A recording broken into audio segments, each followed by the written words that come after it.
Good afternoon, everyone. Truly, it is a good afternoon because we are here today by God's invitation for you to learn with us. Welcome to Health Features Foundation Incorporated's free webinar. Yes, it's free. Thank you for receiving this free gift today.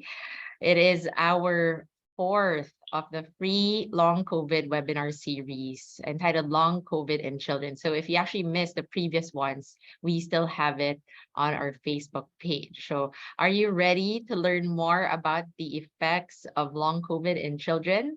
I am ready and I'm excited.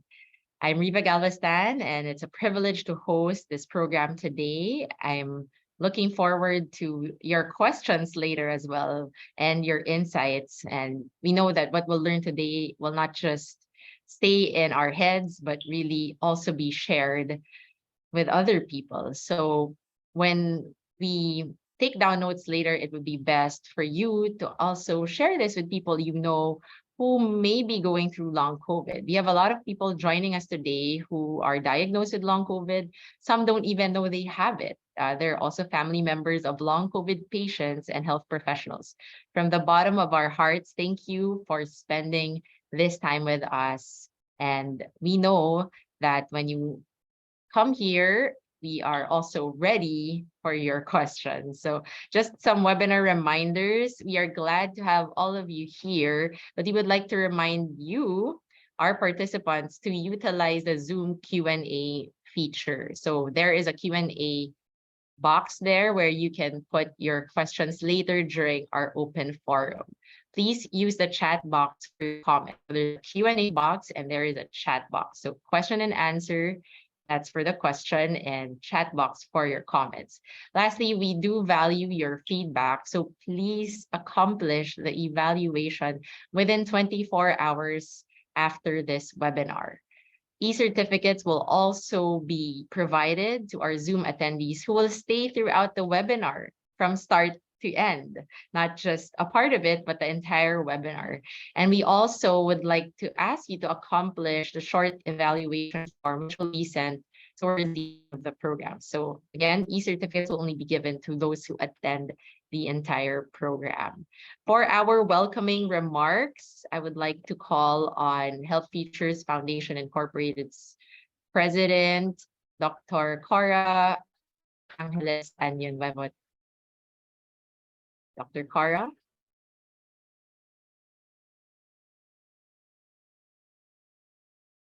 Yes, so while we're waiting for Dr. Cora, yes, there she is. Hello, Dr. Cora. Good afternoon to our webinar participants. Our session today is the fourth of the series on long COVID. This time, our discussion will focus on the long-term effects of COVID-19 in children. Some are asking whether children are vulnerable to long COVID. My 4 grandchildren, mga apos, had COVID last year. One of them, who was 6 years old, had lingering symptoms of fatigue and headache after the infection had passed. But these symptoms disappeared after about a few weeks. Could this be part of the long COVID effects? One article I read said that children have generally been thought to be less vulnerable to the long-term effects of COVID-19, with the risk decreasing the younger they are. Exactly why children develop long COVID symptoms is still a question. While long COVID may only affect a relatively small proportion of children, we cannot ignore their plight. Also, it creates problems for our health delivery system because it's very complicated and expensive to care for children should they develop multiple health issues. I hope that with today's discussion, nurses, and other healthcare workers will cultivate empathy and compassion for children and their families experiencing the long-term effects of COVID-19. Let us listen to our resource person, Dr. Anna Lisa Ong-Lim, a pediatrician and an infectious diseases specialist from the UP PGH. Dr. Ong-Lim is a member of the DOH Technical Advisory Group on COVID-19 variants. Well, I should tell you that Dr. Annalisa is one of my favorite resource persons who has appeared on many TV news and fora on COVID-19 in the last 3 years. She will provide information on the diagnosis, treatment, and management and care of children diagnosed with long COVID. So on behalf of the Health Futures Foundation Incorporated, or HFI, I warmly welcome you to this webinar. I urge you to participate during the open forum, ask questions, and give your reactions and comments.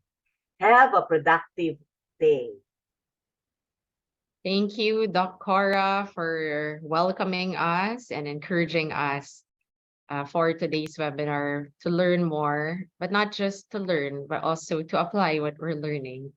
So Doc Cora has given you a brief introduction somehow of Doc Anna, but let me continue by introducing her, getting to know her more.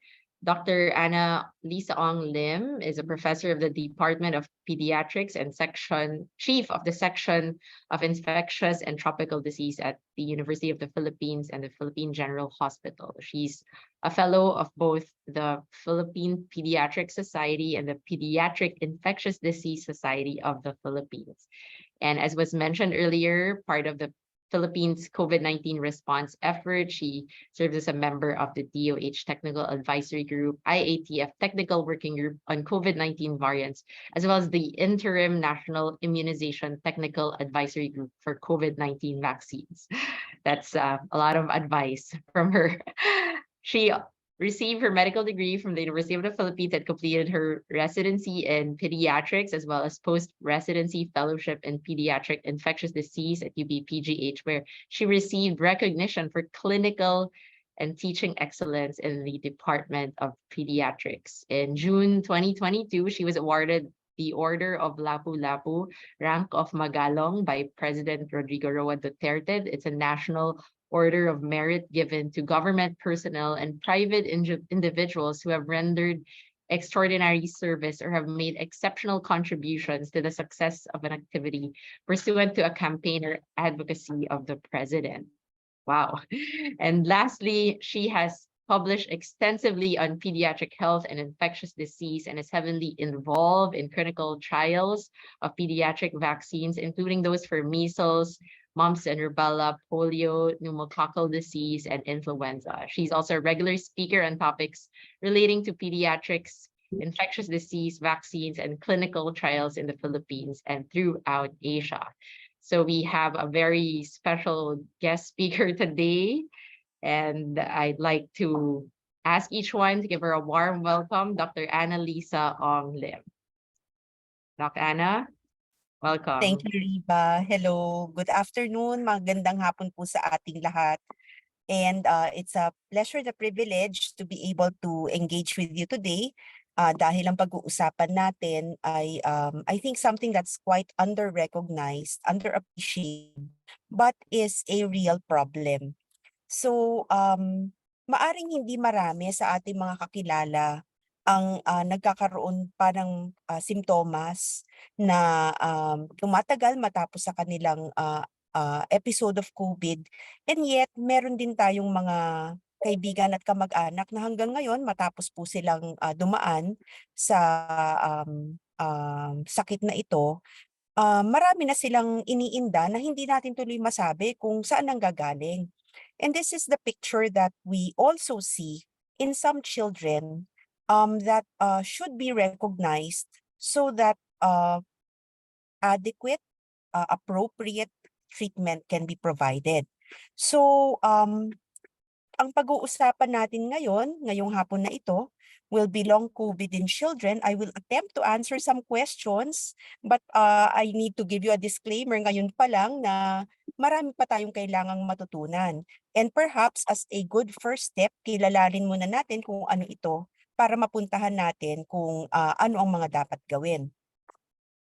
So these are some of the questions we will attempt to answer. I hope this will be enough to put us all on the same page to start an interesting discussion about this topic. So unang-una, gusto nating malaman ano nga ba ang long COVID and why does long COVID happen? Then what does long COVID look like in children before proceeding to what can be done? So ang long COVID is something that follows a bout of COVID infection, pero hindi tayo dapat magtaka na nagkakaroon ng lingering symptoms matapos magkaroon ng isang viral infection.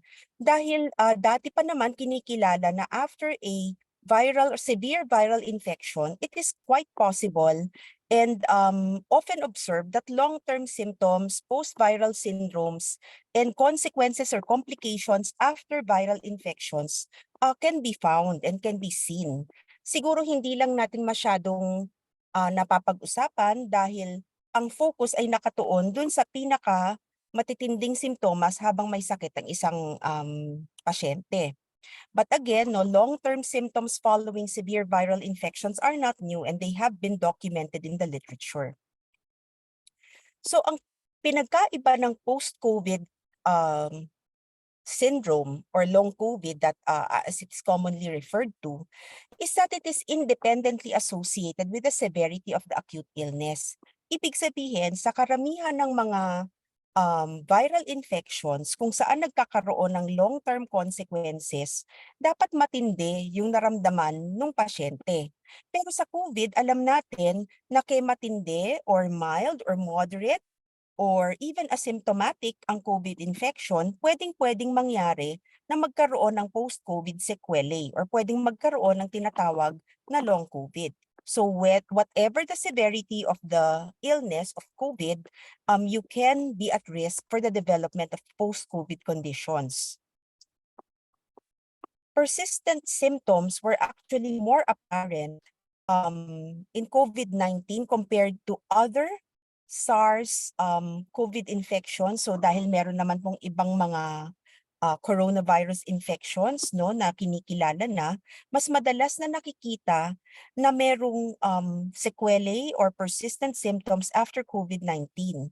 So kung kinikilala natin na problema ito para sa mga adult, dapat din natin kilalanin that this is also something that probably exists in kids but is under-recognized. So isa sa mga problema sa COVID has been the fact that it was virtually unknown before December of 2019. And so we are still just developing the diagnostic criteria, the descriptions that will allow us to collect experiences from the global community to be able to study it systematically. So nung nagkaroon na ng dumadaming mga observations that patients who have recovered or gone through COVID continue to have symptoms, kinailangan magkaroon ng definition, ng case definition para tugma-tugma natin yung mga simptomas na inire-report ng mga pasyente at makilala natin kung ito ba ay related sa COVID o ang nagmumulan. So the WHO came up with a clinical case definition that states that post-COVID conditions are observed usually 3 months from the start of COVID and that last for 2 months, at least 2 months, and cannot be explained by an alternative diagnosis. So may mga time frames na ino-observe para masabi natin kung ito ba ay papasok sa criteria ng long COVID. The common symptoms are quite vague. Kasama na yung fatigue, shortness of breath, cognitive dysfunction, but there are also a whole long list of symptoms that generally have an impact on everyday functioning. Hindi pwedeng baliwalain kasi nakakaapekto sa pang-araw-araw na kilos ng isang pasyente. Symptoms may be new onset following initial recovery from an acute COVID episode, or they can be persistent symptoms that already accompanied the initial illness. So, kay bagong simptomas siya or continuing symptom from the actual acute episode, ay pwede pa rin siyang sakupin ng definition ng long COVID. So, may pagka-technical itong definition na ito. How do we recognize this on a day-to-day basis? Sinasabi ng UK National Institute for Healthcare Excellence or the UK NICE is that matapos dumaan ng isang tao after COVID, maraming iba't ibang klaseng outcomes or types of illness na pwedeng mag-develop. Nandiyan na yung acute COVID or yung mismong sakit na pwedeng magkaroon ng simptomas for up to 4 weeks after the infection. Meron ding tinatawag na post-acute or ongoing symptomatic COVID where symptoms now occur between 4 to 12 weeks. So ito na yung sinasabi ni WHO na sumusumpong up to 3 months from the time of onset of the disease. At pwede rin na magpatuloy pa siya matapos ng 3 buwan from onset of acute symptoms. So itong time frame na ito I think is easier to recognize. Siguro ang madaling tandaan is that matapos magkasakit with COVID, typically in 4 weeks dapat wala na tayong nararamdaman. Kung meron pang nararamdaman within 4 to 12 weeks, pwede pang idugtong doon sa episode ng COVID, pero pag lumampas na ng 3 buwan or 12 weeks, tinatawag na nating post-COVID syndrome. So long COVID actually encompasses both number 2 and number 3. So anything that persists 4 weeks onwards can actually be covered by the definition of long COVID. So kung naiintindihan na natin ngayon na itong time frame na ito ay mahalaga no para ma-harmonize yung ating observations, puntahan naman natin yung potential reasons for why these symptoms continue to persist. Unang-una, ang recognition that of course any infection is expected to trigger an immune response. At kung maayos ang immune response, maaasahan natin na magiging mild and self-limited ang sakit. And this is the experience actually of many individuals, particularly adults with no comorbidities and who actually were able to receive supportive care. However, in some cases, immune dysregulation, meaning an inappropriate immune response, can actually lead to either a persistent infection or reactivation dahil hindi nakiklear ng ating immune system, yung mikrobyo, at patuloy siyang kumakalat. Pwede ring mangyari na hindi mismo yung COVID virus ang naiiwan sa katawan natin, kung hindi, yung iba pang mga viruses na dala-dala natin at nananahimik tulad ng Epstein-Barr or human herpes virus 6 ay siya namang natitrigger to reactivate na pinagmumulan ng simptomas. Pwede rin naman na instead of immune dysregulation, ang nangyayari naman is autoimmunity and immune priming. So ang ibig naman sabihin nito is kumbaga nalilito no yung ating immune system, and instead of attacking external invaders like viruses and bacteria, yung sariling mga parte ng katawan ang siyang kinakalaban, kaya nagkakaroon ng damage. And this leads to the different symptoms that are associated with long COVID. Pwede rin na ang pinagmumulan ng long COVID ay yung mga tinatawag na blood clotting and endothelial abnormalities. So yung blood vessels natin ay maaaring nasira habang nagkaroon ng acute infection with COVID, at ito yung pinagmumulan ng abnormalities sa clotting ng ating dugo na siya namang pinagmumulan ng mga simptomas. Iniisip din na maaring nagkakaroon ng aberya or a dysfunction in our neurological signaling in the different parts of the nervous system that could be the triggers for the symptoms.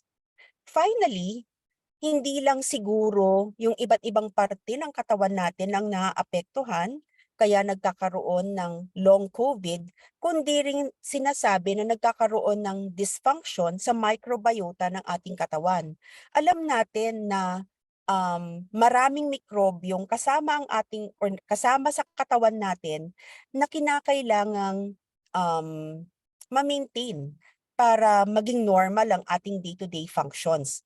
Kasama na dito ang mga mikrobyo na nasa ating bituka, which could have been affected by the bout of COVID, therefore leading to a disturbance or a dysbiosis and a dysregulation of our systems. So kung titignan natin itong mga iba't ibang proposed reasons for the development of long COVID, maintindihan natin kung bakit napakalawak ng epekto ng COVID sa ating katawan at hindi lamang iisang organ system ang apektado. So now that we have a broad overview of what long COVID or how long COVID is defined and why does it happen, let's shift to what does long COVID look like in children. So makikita dito sa diagram na ito ang iba't ibang simptomas that have been recorded or documented as being part of long COVID symptomatology. Nandiyan na yung epekto sa puso tulad ng chest pain and palpitations. Nandiyan na yung ubo or hirap sa paghinga that affects the lungs. Maraming mga reports ng diabetes following COVID that can be due to an impact or damage to the pancreas. Merong mga pasyente na madalas sumumpong ang pananakit ng tiyan or feeling of nausea that is a result of disturbance of the gut microbiota and perhaps persistence of the virus in the gastrointestinal tract. Maraming nagrereklamo na sila ay madaling mapagod, no? And this could be a sign of pathology in the blood vessels, at lalong marami ang nagkukwento na meron silang very vague symptoms that are associated with neurologic dysfunction tulad na lang ng brain fog, disordered sleep, memory loss, and even a ringing in the ears or tinnitus. Sa mga bata, mahirap kilalanin itong mga simptomas na ito, mostly because they don't have the vocabulary to explain these symptoms to us. But from studies coming from different countries, ipinapakita na kumpara sa mga bata, or rather kumpara sa mga adults, mas marami ang asymptomatic 6% compared to 1%, mas marami ang mild 99% versus 81%, at mas kakaunti ang severe 1% versus 19%. Estimates din na mas marami ang post-COVID condition sa adults, anywhere from 10 to 61% compared to that of children, ranging from 1 to 30%. Maiintindihan natin na napakalawak nitong estimates na ito dahil ang hirap nga namang kilalanin kung yun bang inire-report na symptom ng isang pasyente, whether child or adult, is actually a part of COVID, or the impact of the adjustments and changes and stresses that we all encountered during the height of the pandemic. In any case, even if we say that children seem to be less affected by COVID and post-COVID conditions, these numbers are also still significant. Because if you look at our data, even as the pediatric population make up only about 12% of total cases, the estimated numbers of children with long COVID can range anywhere 5 to 150,000 based on current numbers. Kung ikukumpara natin ito sa isang napaka common na sakit, no, baka mas ma-appreciate kung ano ang potential impact ng COVID sa mga bata. Alam nyo ba na nung nakaraang taon, nagsimula na kasing magbukas ang ating mga communities at dumami na naman ng common infections sa kabataan. Dengue is something that we all are very familiar with and we recognize it. And last year, there were about 220,000 cases that were reported. So kung ikukumpara natin yung maximum estimate ng long COVID sa mga kabataan, which is 150,000, dengue only exceeds the estimate for long COVID by about 70,000 cases. So siguro makikita natin dito yung potential burden ng long COVID na nadala-dala ng long COVID sa ating health system. So ano kaya pwedeng mga simptomas na makita natin sa mga batang may long COVID? Nandiyan na yung cardiovascular manifestations such as chest tightness, a fast heart rate, variations in heart rate, and chest pain. Meron ding mga nagrereklamo ng persistent na ubo or nasal discharge or difficulty breathing. Mayroon ding mga magsasabi na masakit ng kanilang tiyan, nagsusuka or nagkatae. There is a subset that will complain of otorhinolaryngologic manifestations like loss of smell, difficulty breathing, or a change in their voice. And the more difficult symptoms to actually document include neurological and psychiatric manifestations. Ang neurological manifestations, kaya nating ma-document based on physical findings kasi maaaring magpakita ng facial weakness ang isang bata o kaya magkaroon siya ng decreased sensation, peripheral neuropathy, change in movements that are associated with specific neurologic problems. However, the psychiatric manifestations like depression, anxiety, avoidance are quite difficult to understand, quite difficult to elicit in children, and quite difficult to document.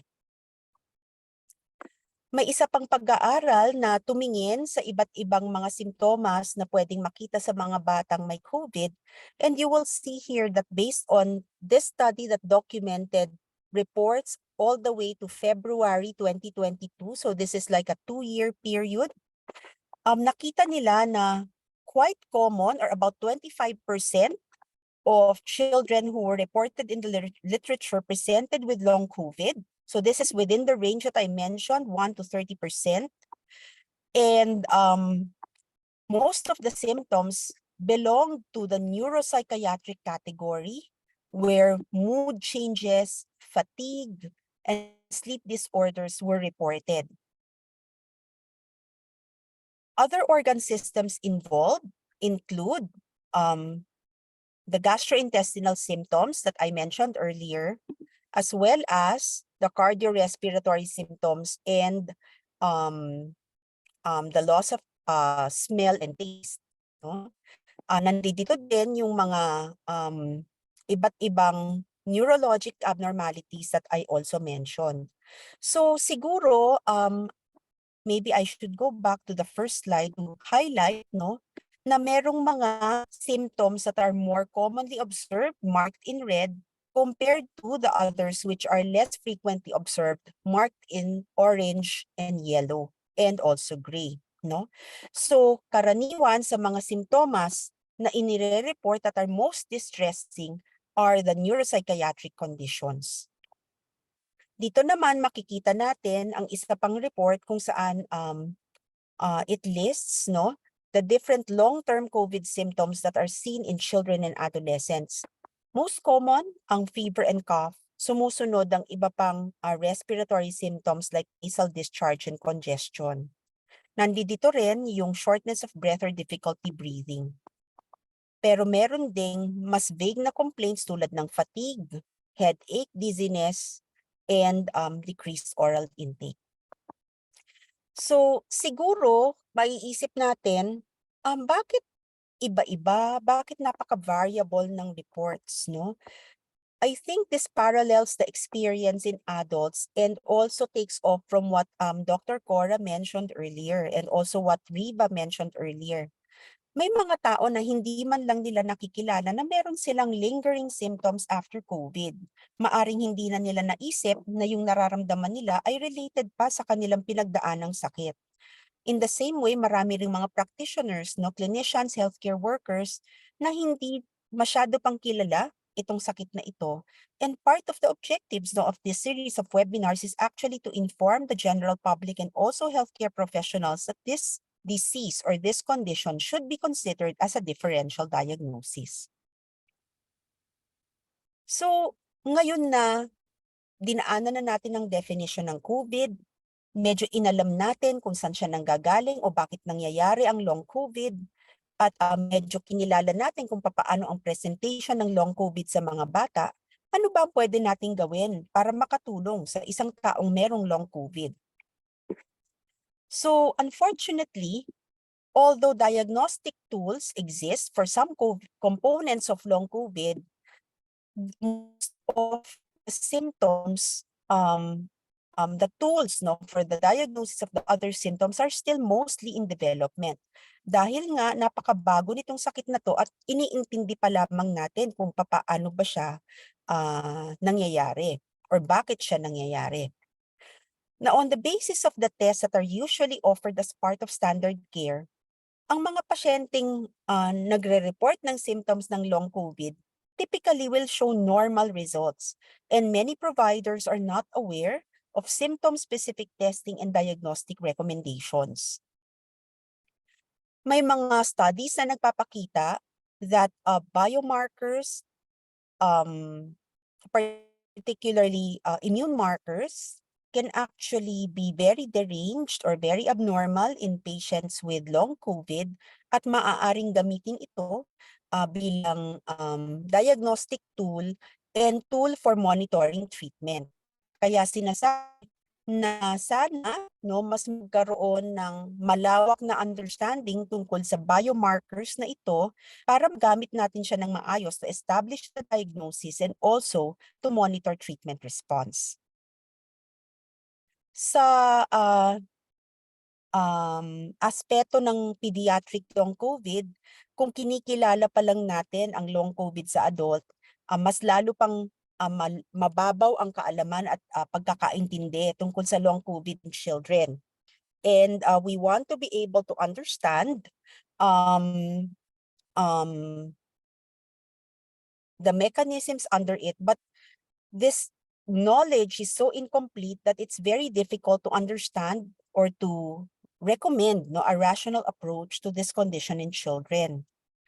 So dahil kinikilala pa lang natin ang sakit na ito, ang recommendation, one of the recommendations is that families should be made aware about the possible persistence of symptoms beyond 4 weeks and the possible reappearance after the acute phase with same or different characteristics. Kumbaga, kasama dapat sa ating information that we are sharing with families is the fact na kung tumagal na sa 4 na linggo ang nararamdaman ng bata or merong bagong sumulpot na simptomas matapos nung period na ito, ay dapat this should be brought to the attention of the healthcare professional para malaman natin kung potentially related ito sa pinagdaanang COVID. Adolescents, females, and children with underlying diseases, including mental health conditions, should be particularly warned because they're actually at increased risk of long COVID. So, ipapakita ko sa inyo ang isang recommendation for assessment and monitoring of long COVID in children. So, unang-una, the first step can be a questionnaire to determine the symptoms that were felt during the acute phase of the disease and to proceed to assessing the most common symptoms of long COVID. May mga questionnaires na that are developed for the adult population. However, these are unfortunately not yet available for pediatrics. Ang ginagawa ng ibang institutions is to adapt the existing adult questionnaires. Pangalawa, depending on their clinical history and physical examination, a child can then enter a second phase that includes pulmonary assessment. So dahil nakafocus dito, no, yung assessment kasi standardized ang lung function testing.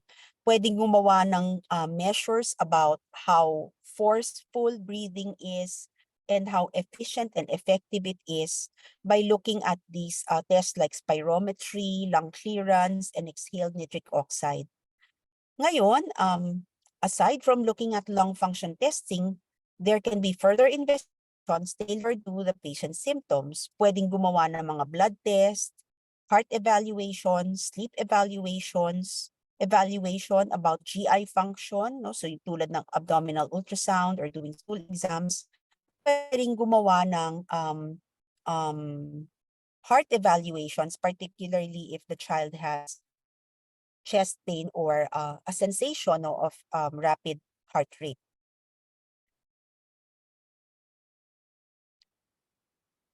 Matapos itong pangalawang step, pwede tayong pumunta sa tinatawag na monitoring phase with visits and lung function measurements at regular intervals 3, 6, and 12 months depending on the degree of severity of the patient's symptoms.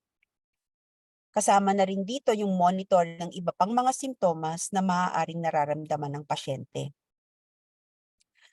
The general recommendation is really for primary care pediatricians to actually monitor the patients with suspected or proven diagnosis of COVID after 4 weeks to check for the presence of symptoms of a previously unknown disease. So, ibig sabihin, matapos ang ika-4 na linggo, a general check is recommended to elicit these sometimes subtle symptoms that might be indicative of COVID, of long COVID. Further check-up by the primary care pediatrician should be scheduled 3 months after the diagnosis to confirm, return to normal, or to address emerging problems. The subsequent approach will then be based on the presentation, the individual presentation of it. So in the past few minutes, we looked at these questions, talked about what long COVID is, why it happens, what it looks like, and what can be done. And despite the fact that we are still just understanding this illness, one of the critical issues is really to improve recognition so that this can be considered a first step towards defining the problem and perhaps proposing solutions. So with that, I'd like to thank you for your attention and turn the floor back to our moderator and address your questions. Maraming salamat. Thank you, Doc Anna. I know marami silang tanong and we don't have all the answers, but we will attempt, right? And what Doc Anna said, marami pa tayong inaaral ngayon about long COVID. So what we have learned so far, yan yung studies as of now, but there are ongoing studies as well. So in advance, we are letting you know that there's some questions na pag sobrang futuristic, baka mahirap sagutin. Diba, Doc? Ayan. So, why don't we start with our first live question? There's a live questioner who wants to ask. Is he here? Yeah, we thank you for your questions here. We have questions on the chat box. I'm sorry, in the Q&A part. And if you would also want to answer this, ask this live, please let us know if you have follow-up questions as well. So is our live questioner? Yes, we have Zaya, our first live questioner. What is your question?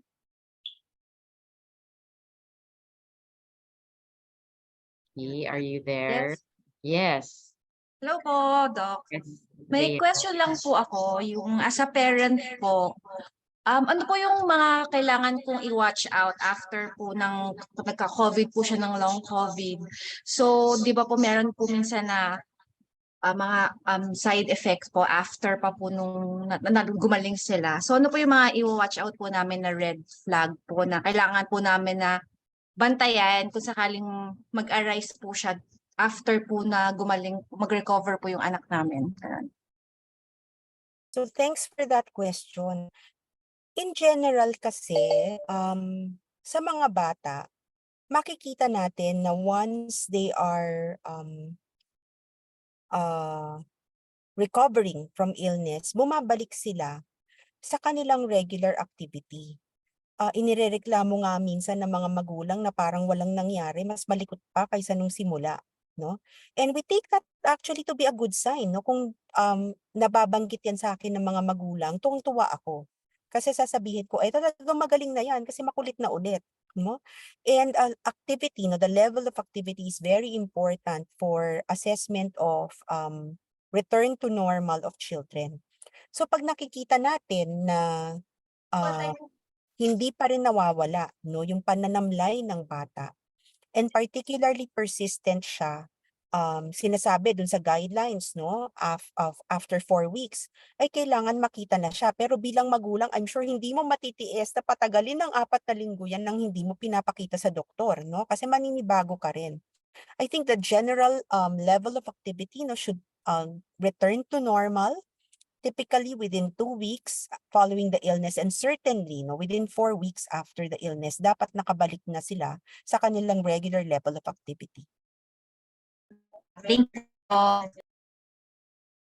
Thank you for that question, and thank you, Doc, for that. Yes, it's hard for a parent to see a child going through all these symptoms. So definitely we should have them checked. And Doc Anna later will ask you there if you're open for consultation. I know you have a very hectic schedule, but yeah, and if whom you'd like to refer for them to have their children checked as well. We have something here in our Q&A box. Is there any research conducted by our health department from Anthony, specifically RITM, on how to decrease or eliminate long COVID for children? Alam mo, siguro Anthony, kung may gagawa nitong studying to, it will be our infectious disease specialists kasi kami typically ang nakakakita ng mga pasyenteng may COVID. Kung hindi man, this will be our cardiologists or our pulmonologists kasi typically itong mga symptoms na ito ang very distressing, no, for any patient who has gone through COVID infection. So it will not be RITM. It will probably be the clinicians. I know that we have an ongoing registry, yung tinatawag naming Salvation Registry for COVID patients that we are collecting data from. And may pangilan-ngilan na naipapasok na reports ng long COVID. But again, going back, kasi ang hirap ngang i-define yung condition. Ang initial difficulty is, isasakop ba natin to sa long COVID or iba ba tong sakit? Karaniwan kung may question kasi sa diagnosis, ang ginagawa, magte-test ka, no? Gagawa ka ng diagnostic test. And nabanggit ko naman kanina na hindi pa masyadong well-established yung mga diagnostic test na ginagamit. So kumbaga, marami pa tayong inaalam. And what we have in the country right now is a registry trying to capture all of this information for COVID disease and the complications of COVID. Thank you, Doc Anna. So yes, still work in progress. Yes, we have another questioner here from we have anonymous. Okay, there's no name. I got COVID in August 2020. I lost my sense of smell and taste. Everything tasted and smelled like burnt blood or wood. I hated most the taste and smell of coffee, peanuts, chocolates, which I loved before. In Feb 2023, after almost 2 years, I gained back 80% of my taste and smell, but I'm still repulsive of peanuts and cannot smell my shampoo and perfume. The same thing happened with my 16-year-old son. Will this improve in time? Well, typically kasi most of the improvement will happen in the first 3 months post-symptoms. I recall studies looking specifically at the loss of sense of taste and smell, and they say that in the majority of patients, these symptoms will resolve in 3 months post illness. But as you describe it, medyo matagal, no, yung inyong nararamdaman. I would think that it's encouraging, no, that you recovered about 80% of function. May mga preliminary programs that look at smell rehabilitation, no, trying to get patients to regain more of their function. But again, these are still being studied. I hope you're under the care of an ENT specialist, no, so that any new developments or improvements in treatment you can access right away kasi they will be updated about these new developments. Yes, thank you, Doc Anna, for sharing that. And huwag tayong mawala ng pag-asa. Habang nandito tayo, we trust that the Lord can do His work. Well, we don't know when, so the timing is a question. They have to patiently wait. And that's what's being tested in long COVID, patience and endurance, right? We have a live question here. Opo, good afternoon po. I'm specifically interested po about the parang implication po of long COVID in children. Like, since we know that children are still developing, do we theoretically would we expect any long-standing impact as they grow old? Like, would they be more at risk for cardiovascular diseases when they grow old? Would they be, let's see, just random top of my mind, osteoporosis when they grow old, since, you know, long COVID can have effects on different organs and systems po. So that's my question with Doc. Thank you po. So thanks, Rupert, for that question. And definitely, no, you will expect long-term sequelae, no, among kids who do develop long COVID. Medyo chicken and egg kasi hindi natin masabi kung kaya nag-develop ng long COVID ng isang bata or isang pasyente is dahil meron talaga siyang underlying non-manifesting immunologic problem. So kumbaga nandoon na yan sa sistema niya, merong some kind of disturbance in the immune response, kaya ang naging consequence na dala sa kanya ng COVID is a dysregulated response to the disease which allows it to continue. So typically, itong mga pasyenteng merong immunologic disorders are also at risk already for long-term consequences. So whether this is brought about by COVID, the consequences of COVID, or the underlying problem, it's very difficult to tease out.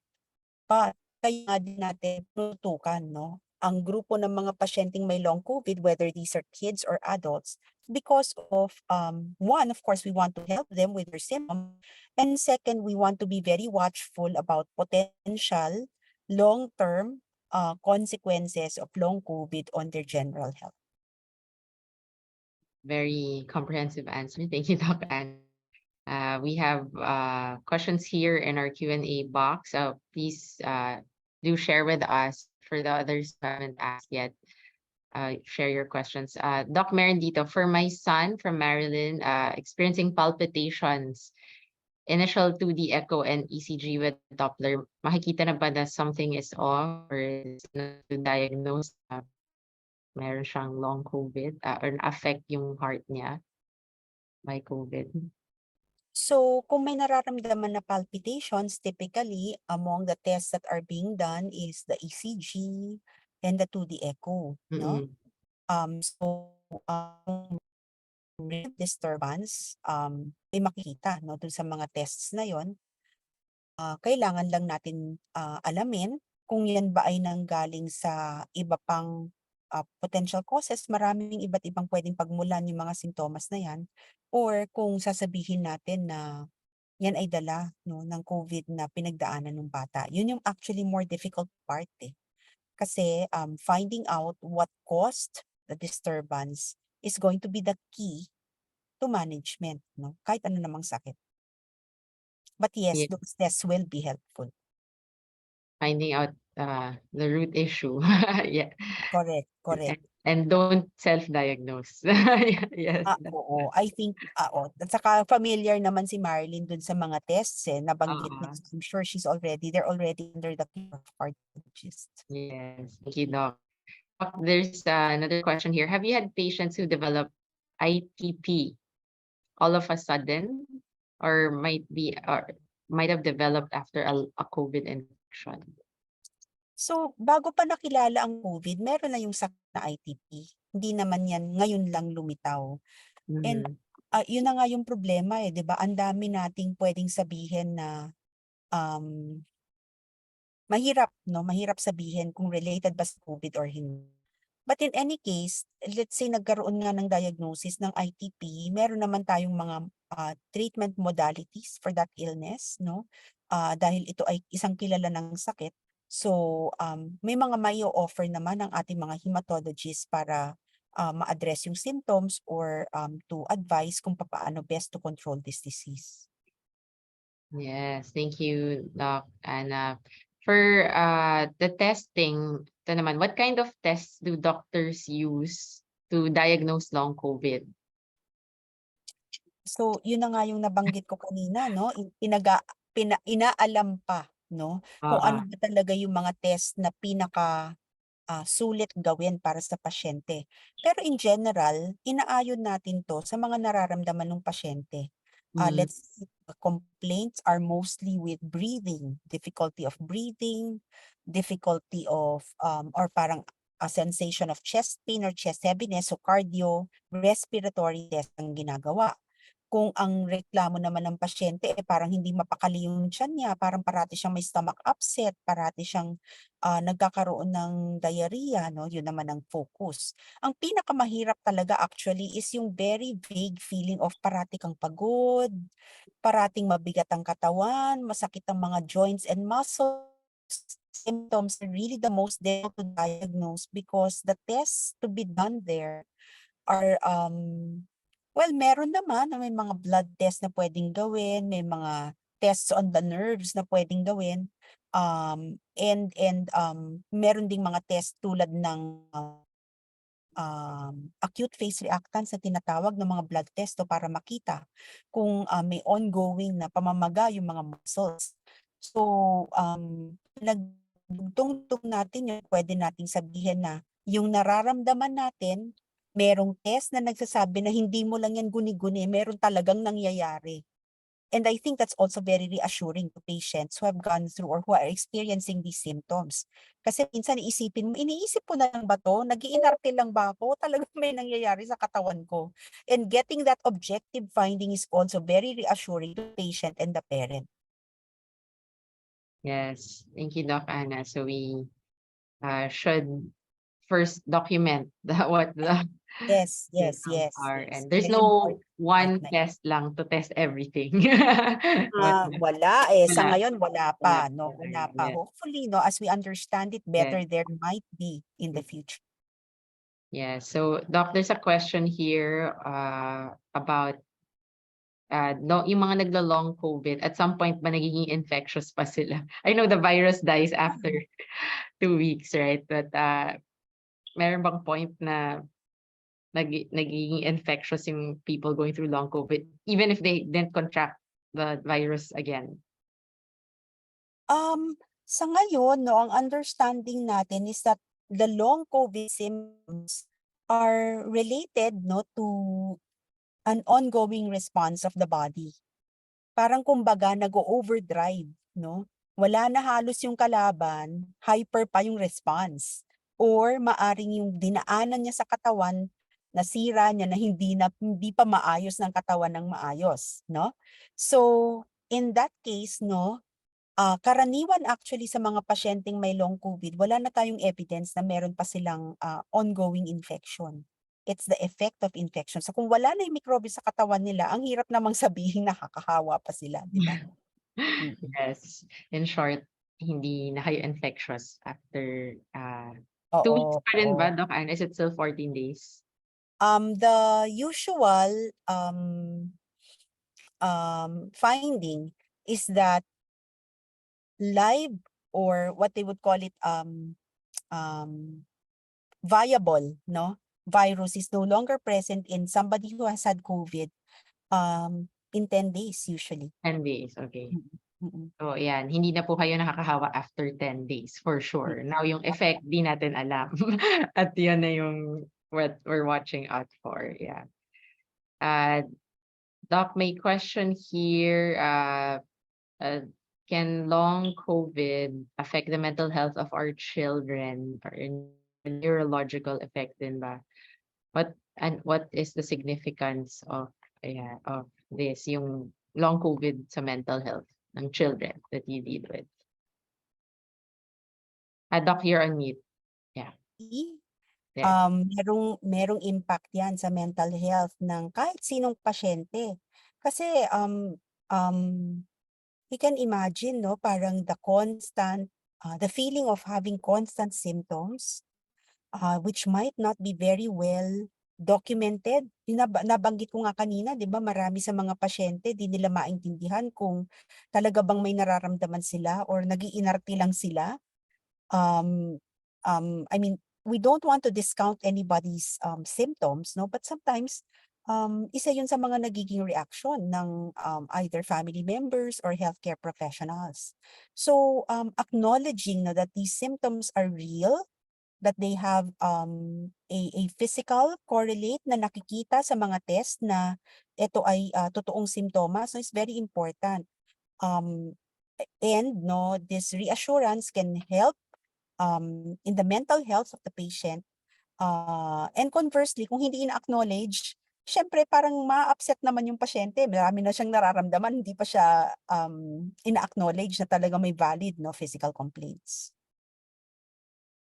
Yeah, so let's not underestimate how it Yes. impacts, our mental health. Actually, we do have a webinar on that, I think in June, if I'm not mistaken. I'll announce later, but just to encourage everyone, this free long COVID seminar series has its different components. So ngayon in children, and in the coming months, marami pa tayong ibang pag-uusapan on long COVID. And even in the previous months, if you missed our past episodes. Doctors, another question here. Mas prone ba magkaroon ng long COVID yung may mga comorbidities? So I don't know if pwede to for children. Meron bang comorbidities ang mga bata? Oo, meron, no? So, ang observation namin, first, no, yung mga pasyenteng nagkaka-COVID na merong underlying comorbidities or belong to the youngest age cohort under the age of 1 are the ones that are more severely impacted. Adults, no, yung extremes of age din, yung medyo may edad na, yung mga may comorbidities, alam natin sila yung binabantayan natin kasi sila yung maaari COVID at ganyan.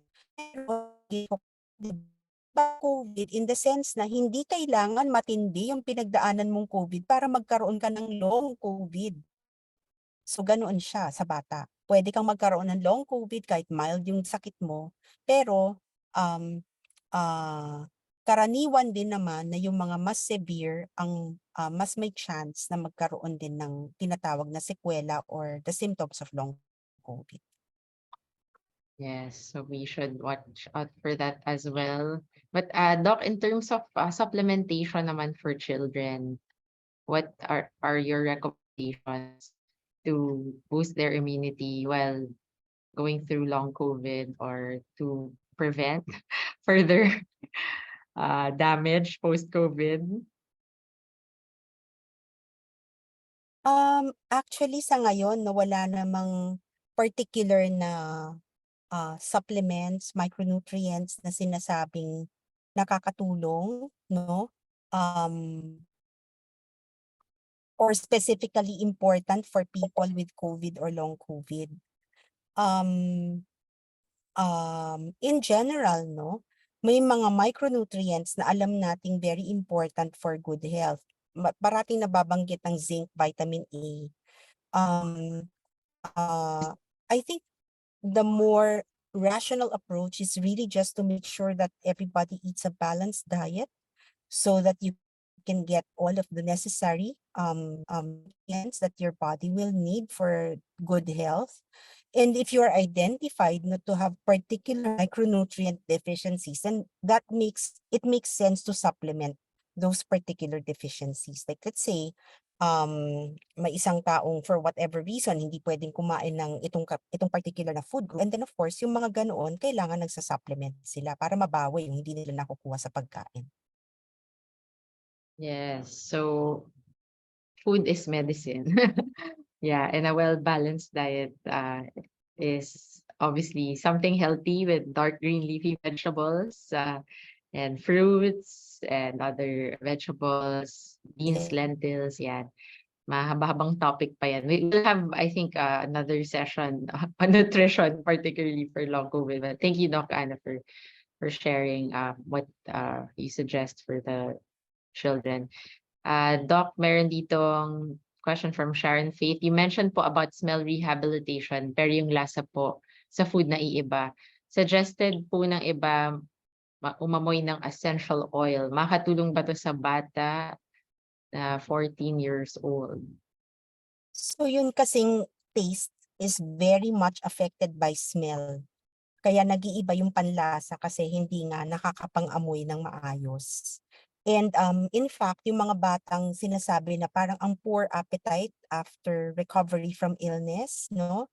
Maring kaya sila ganoon kasi hindi maayos yung pang-amoy nila kaya nag-iiba yung panlasa, no? So maybe parents can take the time to actually observe or interview the child, no, in language that the child can understand, to be able to determine whether that is what's causing the decreased appetite. So yung sinasabi nung ating guest, si Sharon Faith, na nag-iiba yung panlasa ng bata, dahil malamang iba rin yung pang-amoy niya. So ano ngayon yung gagawin, no, ng pang-aamoy ng essential oil? It's actually to determine, no, kung bumabalik na yung pang-amoy ng pasyente or hindi pa. Kasi defined yung inaamoy niya, alam natin yung parang gaano ba katindi yung smell na yon, mako-compare natin sa sarili natin. And pwede nating i-assess, oy sandali lang, parang dati wala siya, ngayon kahit papaano may naamoy ng konti. So it's not really something that will cause the improvement. It's really, I would say, more of monitoring whether the sense of smell is already coming back or not. Yes, okay. Thank you. Nagka-COVID daw, sabi ni Sharon Faith, twice daw nagka-COVID yung kanyang 14-year-old. Oo. Yeah. Thank you for sharing that. Yes. There's a question, Doc, from Eduardo. Is long COVID in children a risk factor to develop eventually like a cardiovascular disease when they, or other diseases when they get older? So this is similar actually to the question earlier, di ba? Yes. Parang ito aasahan nating maging source, no, ng long-term consequences. My instinct is to say yes, no? Kasi andiyan na eh. Kumbaga parang instead na nag-recover ka ng maayos, nagtuloy-tuloy yung simptomas mo. So talagang babantayan ka kung meron kang mga ganyang klaseng simptomas on the assumption that you might actually end up with longer term consequences. Mahirap lang sabihin kung sa cardiovascular system lang yan mangyayari, no? Kasi depende rin kung anong tinamaan. And then syempre naka-tailor, no, yung monitoring depende dun sa simptomas na pinapresent ng pasyente. Yes, thank you, Doc. So again, nakakatakot isipin, no, pag yung anak mo nagka-COVID and naisip pa na from ngayon pa lang meron na siyang nade-develop. But you know, I encourage those who are going through this na let's not think of yung mga worst case scenario muna. Diba? One day at a time. Look, Siguro, Riva, I think the point lang naman about sharing this information is that we want, kasi parang ang siguro yung isang natanim sa isip ng karamihan ng tao is that pag bata nagkaroon ng COVID, walang masyadong problema yan kasi parang ubusipon lang yan sa kanila, gagaling na sila. Okay? So number one, the information that we want to relay is It doesn't have to be severe COVID for long COVID to follow, unfortunately, no, whether that's for children or adults. Yes. Pangalawa, we expect full return to health in 4 weeks. Dapat within 4 weeks, okay na okay na. Now, if there are symptoms that continue after 4 weeks, you have to bring this to the attention of your physician so that this can be explored properly. Kasi pwede namang iba, no? Hindi naman natin sinasabi na lahat ay long COVID. Pero kung sakaling long COVID yan, magandang na monitor yung pasyente kasi yun nga, no, hindi pa siya gaanong kilala. Nito pa lang natin naiintindihan tong sakit na to, maaring walang masyado pang awareness from your healthcare professional at maaring ikaw pang magsabi na hindi kaya ito long COVID, doc. Kasi parang hindi na talaga bumalik sa normal yung bata mula nung matapos siya sa COVID. And that can start, no, a conversation that will be helpful for your child. So, hindi naman marami ang nagkakaroon nito pero nakakalungkot kung hindi siya makikilala. Kasi hindi mabibigyan ng tulong na pwede namang i-offer for some of the symptoms. So there are interventions, Doc, pero kailangan hindi sila in denial. Well, yes, yes, that's one way to put it actually for any illness. No? Totoo naman yan. Yes. Especially with this, like you said, it's creating awareness on what could be the potential effects and not just dismissing it as, hindi, okay lang, it's just like any other illness. Yeah. Yes, correct. But also, hindi naman extreme na parang hopeless na walang pag-asa, di ba? Hindi naman. O kasi may mga symptoms naman na kayang matulungan, no? Pwedeng hindi ma-resolve totally pero mabawasan, no? Yeah, there's Oo. a way to manage it. Yes. Doc, we're on to our last 3 questions. This is on the COVID vaccine for children. What is your recommendation? Let's say if they've had 2 doses na, or is it still relevant to have it right now? So, sa atin sa Pilipinas, no, ang current recommendation is lahat ng mga bata from 12 years up, kailangan may first booster na. So, hindi lang 2 dosis, kung hindi booster 1, kailangan natanggap na. Para maging up to date yung protection nila laban sa COVID. So we continue to follow that recommendation, no, based also on observations about the impact of COVID on younger individuals at saka yung ating circulation ng virus sa ngayon. Syempre, kung ano pa rin yung mga kaya nating i-implement na minimum public health standards, no, kailangan pa rin natin yan bantayan. Kasi syempre kung pwede naman tayong umiwas, ba't naman hindi, di ba? Yes. And like you said, Doc, it's not just one aspect. No, it's our diet, our sleep, our immunity is Yes. boosted. It's holistic. Yeah. Yes, So definitely. pwede natin i-isolate just because you're taking Yeah. this kind of drug or something else. Okay ka na. Yeah. So we have to look at it from that perspective. Yes. So yeah, thank you, Doc. I think we've answered most of the questions. If there's some other questions that we didn't get to answer, yeah, our time is up. But thank you, and we are really so honored to have you today, Doc. And you've enlightened us so much. I know yung mga nanonood ngayon, marami pa silang questions na, again, like we said, we don't have all the answers right now, but you feel free to message us here in Health Features Foundation. So Doc, whom would you recommend, if not you, whom they can consult with, yung mga wala pang siguro primary doctor na pwedeng puntahan for this, for their children na pedia? Oo. So I hope, Riva, no, na ang mga magulang na nasa audience natin, meron talaga silang healthcare professional na nangangalaga sa kalusugan ng kanilang mga anak. It's very important kasi dapat alam nung inyong doctor, no, whether that's a pediatrician or a family physician, yung history ng kalusugan ng inyong anak.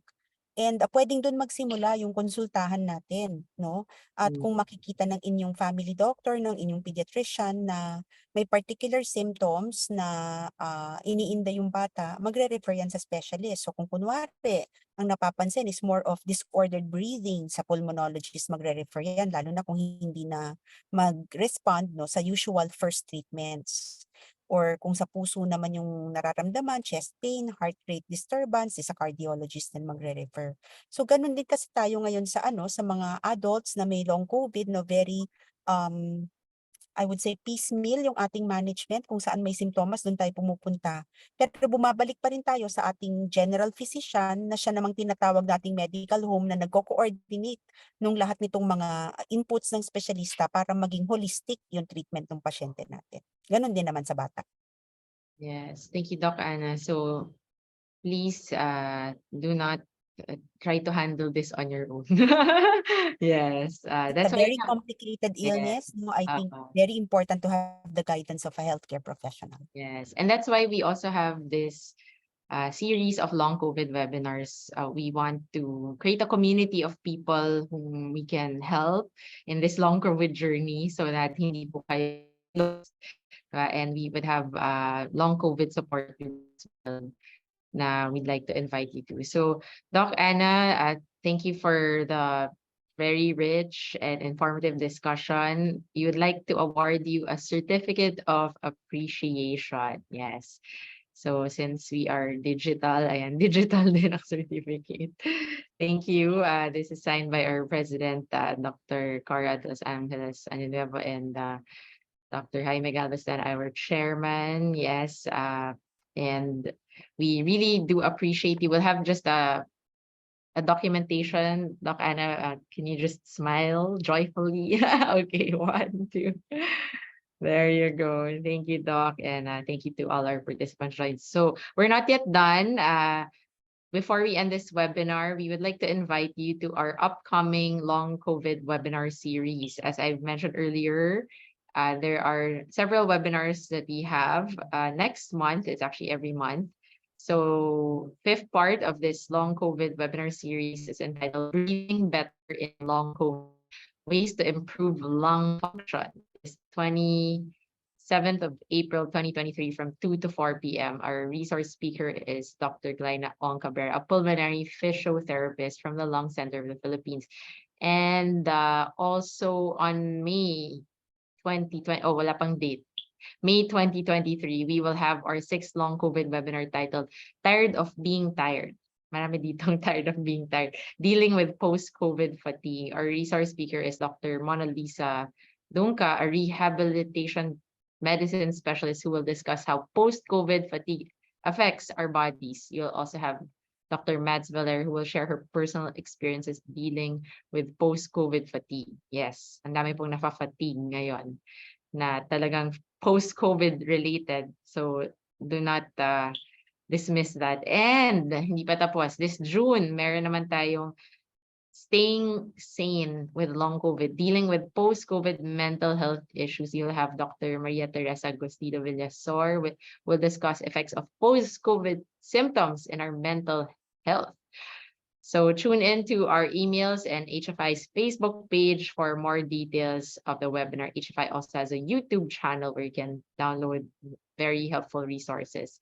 And we'd like to see you there. Invite your friends and family. This is for free. So let us receive God's amazing grace. It's for free. So towards the end of this webinar, of course, I've mentioned earlier, we have our evaluation. We'd like to know your feedback. We really appreciate you being here with us today. And we know that what you've learned, like I said, will not just stay in your heads, but you will download that and process that. And of course, bring it to light so we can have our issues addressed. Yeah, we of course encourage holistic health and wellness. It's not just physical, but there's mental, emotional, spiritual, occupational, relational, environmental, financial. Marami pong aspects yung health natin, hindi lang po physical. So yes, help us improve our future webinars by answering our short evaluation form flashed on your screen. There is also a link on the chat box. High-tech na rin tayo. Scan the QR code on the screen. The link was also sent sa chat box. Please be reminded that the deadline for answering the evaluation form is only until April 1, 2023 at 5 p.m. Yes, so you have until April 1. Again, I would like to remind everyone who are looking for e-certificates, that it will only be issued to people who stayed throughout the webinar. So there's a way to monitor that and accomplish the evaluation form within 24 hours after the webinar, and help us reach more people by following us on our social media platforms. We have our website, www.healthfuturesfoundation.com. Like and follow us on our Facebook page. That's facebook.com/healthfutures. And we also have our updates there on Alaga Ka, Alagi sa Ginhawat Kalusugan. That's a banner project of HFI. We're also on Instagram and Twitter, and of course, YouTube, same at Health Futures. And we have a LinkedIn page also for those who want to join us here in Health Futures. You'd like to volunteer or work with us in whatever capacity. And as we end this webinar, we're also inviting our webinar attendees to join us for a short breakout session for those who want to discuss what you learned. I know yung iba may mga gustong i-discuss, key takeaway or something that you just want to share na shy kayo kanina. Join us in our breakout room. Here's the link. So this is not where the breakout is. We are in a webinar. We have a separate meeting for that via Zoom, and you have to type it in manually. So here's the Zoom meeting ID 886-996-62629, or you can click on this link sa chat box natin.